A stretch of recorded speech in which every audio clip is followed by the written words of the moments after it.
Hey guys, Level Cap here. Today we're going to be talking about 16 weapon attachments coming out in Battlefield 4 that you're going to want to know about because these are going to give you a strategic advantage over your enemy. Now, I'm not going to be addressing attachments that we're already familiar with from Battlefield 3 like the heavy barrel. We all know the heavy barrel is going to make your bullets fly faster and more accurately. I'm going to be talking about new ones, things that are doing things differently from Battlefield 3. Now, the first one on the list is the Coyote Red Dot Sight. This is the Chinese Red Dot Sight, and you might be thinking, well, why are you talking about this one level? It's pretty much the exact same thing as the other Red Dot Sights in the game.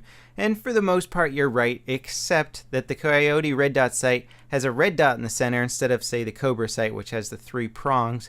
But it also seems to take up the least amount of the screen. So you're going to have the best viewable area on your screen and a singular dot in the center, which I think is easier to aim with than the 3-prong system that the Cobra sight offers. So in my mind, I think this is going to be the go-to sight for most gamers looking to have the best sight available. The next weapon attachment is the tactical light. Now, this is not the same thing as the flashlight. There are in fact 2 different weapon attachments. One is called the flashlight, one is called the tactical light.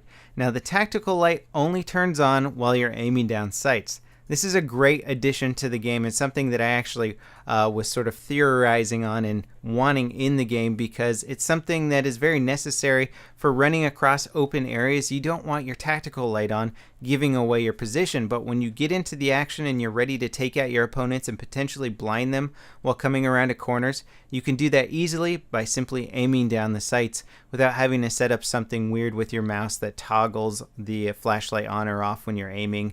That has sort of been a trick that people have been doing with lights and lasers. Well, you're not going to need to anymore with the new tactical light. The next weapon attachment of interest is the laser light combo. Now, this is really cool that they're putting this in the game because this is a device that definitely exists in real life. It's a little box that attaches to the side of the gun. In fact, it's exactly what the laser in Battlefield 3 looks like, except that that actual box in real life generally comes with a flashlight on it. So I'm not exactly sure how it's going to work in game, but what I hope it will do is that it will have the laser on when you're not aiming down sights, and then it will turn on the flashlight when you are aiming down sights. Seems like that would be the best of both worlds, the ideal combination. It could be a very, very good attachment if that's what it does. Now, if you're not interested in putting a laser or a flashlight on your weapon in the accessories slot, you could in fact put on canted iron sights or a 2x sight magnifier, giving you multiple sighting options. I think this is going to be a really interesting addition to the game and allow players to vary up their playstyle from close quarters to long range on the fly. So canted iron sights could work really well with, say, an ACOG sight, so you could switch between 4x magnification and then your iron sights. And a 2x magnifier gives you even more options. You could either use the 2x magnifier with a basic red dot sight, or you can even combine it with magnified sights, increasing the magnification further, giving you some pretty good long range options. Now, how about the barrel attachments of the weapons? Well, we got the heavy barrel. We got a whole bunch of suppressors that all look like they do the same thing. They just look different aesthetically. But the new flash hider, which visually looks exactly the same as the old flash hider, this time doesn't give you any sort of penalties for equipping it. Now, you might be thinking, well, this isn't really a big deal. I beg to differ. I think it actually is going to be a really big deal and a very important attachment for people using light machine guns. Now, getting rid of that muzzle flash is not only really important for trying to conceal your location because it's very easy to spot a big flame burst across the map, but also when you're aiming down sights with a machine gun, that muzzle flash can really obstruct your field of view and make it hard for you to track targets. Something that I really had an issue with LMGs in Battlefield 3. So having a flash hider, I think, that doesn't have any sort of aiming down sights or hip firing penalty now, it's going to be a really nice option. Let's talk about some of the new underbarrel attachments that are actually going to change up the game quite a bit. In Battlefield 3, we had the foregrip. It kind of reduced your side-to-side recoil a bit, but gave you an aiming down sights penalty. And it was sort of this weird trade-off. People weren't sure whether you should use it or whether you should not use it. There's tons of studies into like, oh, the foregrip's better for this gun, but not this gun. Well, in Battlefield 4, we now have 6 different grips to choose from. Effectively, there's only 3 different types of grips. Each option, though, has 2 aesthetic choices. The first ones are the angled foregrip and the folding foregrip. These should be really excellent choices for people using DMRs or burst fire weapons because they're going to reduce your initial recoil. You know how the first bullets coming out of your gun have much higher kickback than the follow-up shots? Well, this angled and folding foregrip are going to reduce that initial recoil by about 50%. So DMRs are going to be a lot easier to keep on target for that single firing, and then burst firing, you're not going to have to deal with such a kickback in between every single burst.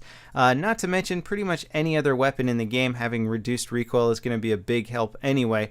I can see the angled foregrip and the folding grip being some of the top choices for underbarrel attachments. Then there's the stubby grip and the potato grip. Now what these grips do is they allow you to quickly transition from sprinting into aiming down sights. Now you might think, well, this seems kind of like a weird addition to have in the game.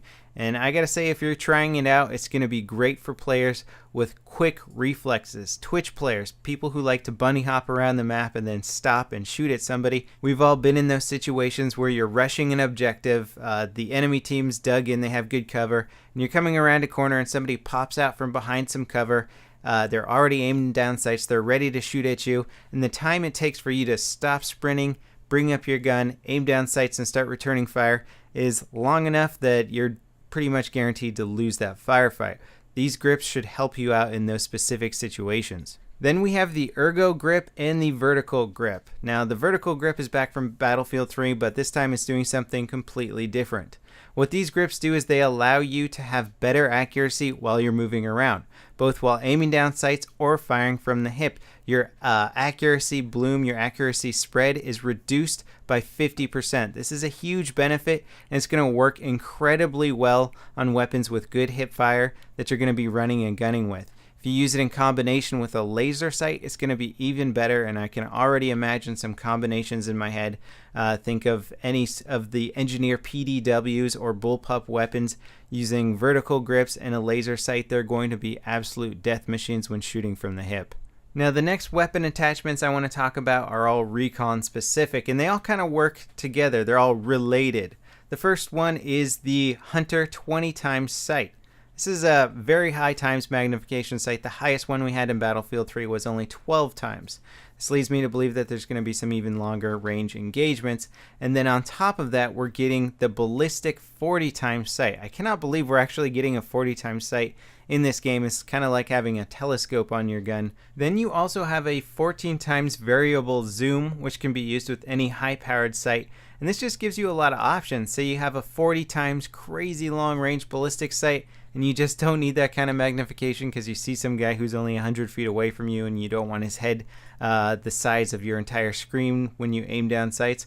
Well, the variable zoom sight will allow you to reduce it to a 14 times zoom sight. So it just gives you more options. Now the coolest accessory that I think people are going to really have fun with using with these high-powered sights is going to be the rangefinder. So having a 40 times ballistic sight with a rangefinder is going to be really, really useful. If you're sniping somebody from like a mile away, you're going to want that rangefinder to really zero in your sight at the proper distance.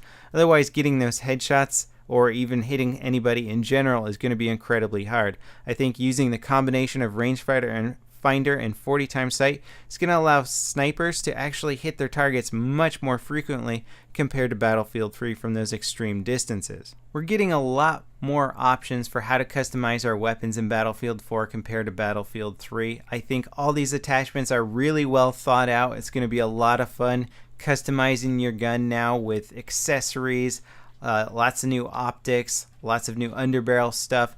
It's just going to give you so many options for really tweaking your gun to either do one specific thing really well or maybe a whole variety of things decently. Looking forward to it a lot. I hope you guys enjoyed this video, and I'll see you next time. This is Level Cap, signing off.